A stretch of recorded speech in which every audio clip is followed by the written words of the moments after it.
Welcome to NTV's weekly news highlights with me, Hasina Momtaz. Jamaat-e-Islami's Naibi Amir, Delwar Sayeedi, has been sentenced to death for crimes against humanity by the International Crimes Tribunal. This verdict was passed on Thursday noon by the Honourable Chairman of International Crimes Tribunals, No. 1, Justice ATM Fazle Kabir. The judgment was issued by Justice Kabir on behalf of the full bench. Of the 20 charges against Sayeedi, he was found guilty in 8 of them. He was acquitted for 12 other charges against him. Our correspondent Hassan Jabid's report said Sayeedi was brought around 9:45 a.m. to the tribunal from Central Jail to hear judgment for the charges against him. Shortly after 11 a.m, he was told to stand in the dock and the summary of the 120-page judgment was read out. Among the 8 charges proved against him, he was given the death sentence in 2 of them. He was not punished for 6 other crimes, although he was found guilty. The 2 charges for which he received the death sentence involved looting and burning the residence of Manik Pasari of Chitolia village in Pirojpur. Manik Pasari's brother Ibrahim Kuti was killed during the same incident. The second charge involved burning 25 houses of the Hindu community in the village of Umedpur and giving instructions for the killing of Bisa Bali.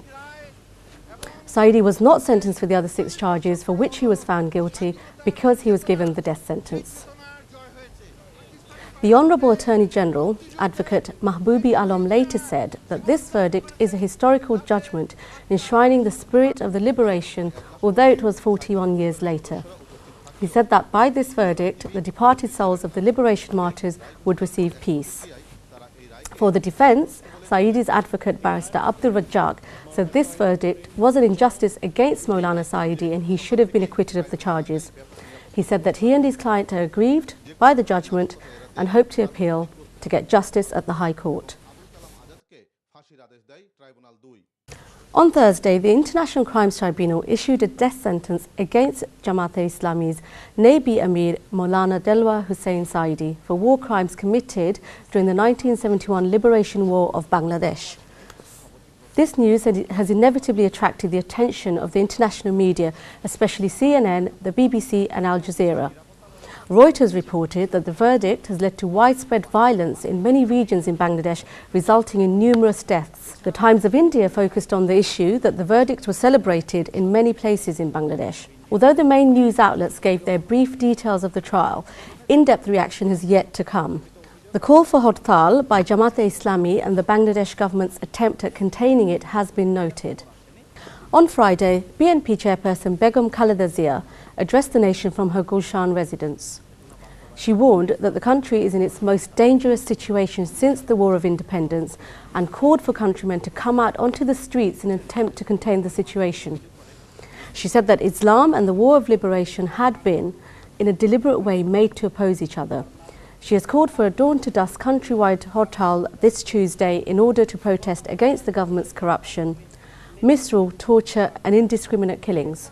Our correspondent Ahmad Sagar reported that Begum Khaleda noted that the country is going through a very dangerous time, has said that there is no clash between Islam and the War of Liberation, yet a vested quarter in the name of implementing the spirit of liberation war is slandering Islam and Prophet Muhammad sallallahu alaihi wasallam, and that the government is indiscriminately killing peace-abiding and religious people protesting against defamation and injustice. She said that the government is deliberately making its own tribunals controversial. She also said that the Mahajot government has destroyed the environment for fair trial and justice. She stressed that the demand by the Shabab protesters for imposing the death sentence to every one of the accused, which the Prime Minister has endorsed and requested the Honourable Justices to keep in mind when adjudicating their cases, has influenced the tribunals. This has affected its impartiality and independence. She said for this reason, the verdict of the International Crimes Tribunal is questionable. Begum said that the Shabab protesters are acting illegally with the support of the government. She is also shocked, aggrieved and deeply sad that innocent people are being killed like birds with the support of the government. Speaking on behalf of her party, she said raising protests for these, as she termed it, mass killings, was how her partymen fought the war of liberation and liberated the country along with the people. She said that no one can accept that after liberation, any political party can choose mass killing as a way forward. She warned the government that the consequences of these state of affairs would be fearful. Begum Zia said that the Shahbag protesters and the government is fostering hatred and revenge and hence dividing the nation and inciting more divisions. The government is not allowing honest people to express their own opinions. The country is therefore losing its peace and security, which is causing chaos to the national economy. She has also called for protest processions from all people of Mahanagar and Zila Shahar, calling on the countrymen to come out on the streets to voice their opposition.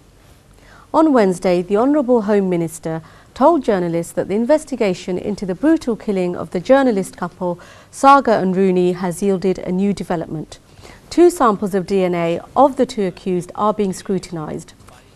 While addressing the journalists, the Honourable Minister made a derogatory remark on the characters of the 2 deceased journalists, which was at once strongly opposed by the journalists present at the press address. However, before it turned into an embarrassing situation, the Minister apologetically withdrew his statement upon the stringent request of the journalists. Our correspondent Chandid Shumon and Chayan Rahman report. Saga and Rooney were brutally killed a year ago in their own bedroom at their residence in Dhaka's Raja Bazar area. The investigation thus far has produced no substantive developments and their killing is still shrouded in mystery. Although 7 people were arrested, including the security guard of the flat, the mystery has not yet been solved.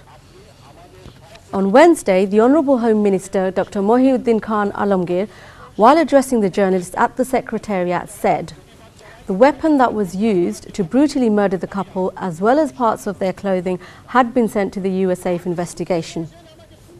In the meantime, the investigation had tried to match 2 DNA samples against the DNA samples of the 2 accused in the case. Later on in the evening, the Home Minister addressed the issue of the killing of blogger Rajib. He said 7 suspects had been arrested and all of them are from Jamaat Shibir. He further said that taking into account the way Rajib was killed and the place where the incident occurred, following the post-mortem, he strongly believed that Rajib was killed by Jamaat Shibir. This is all for this week, but do stay tuned with us, and for further updates, please visit www.ntvplayer.com. Allah Hafiz.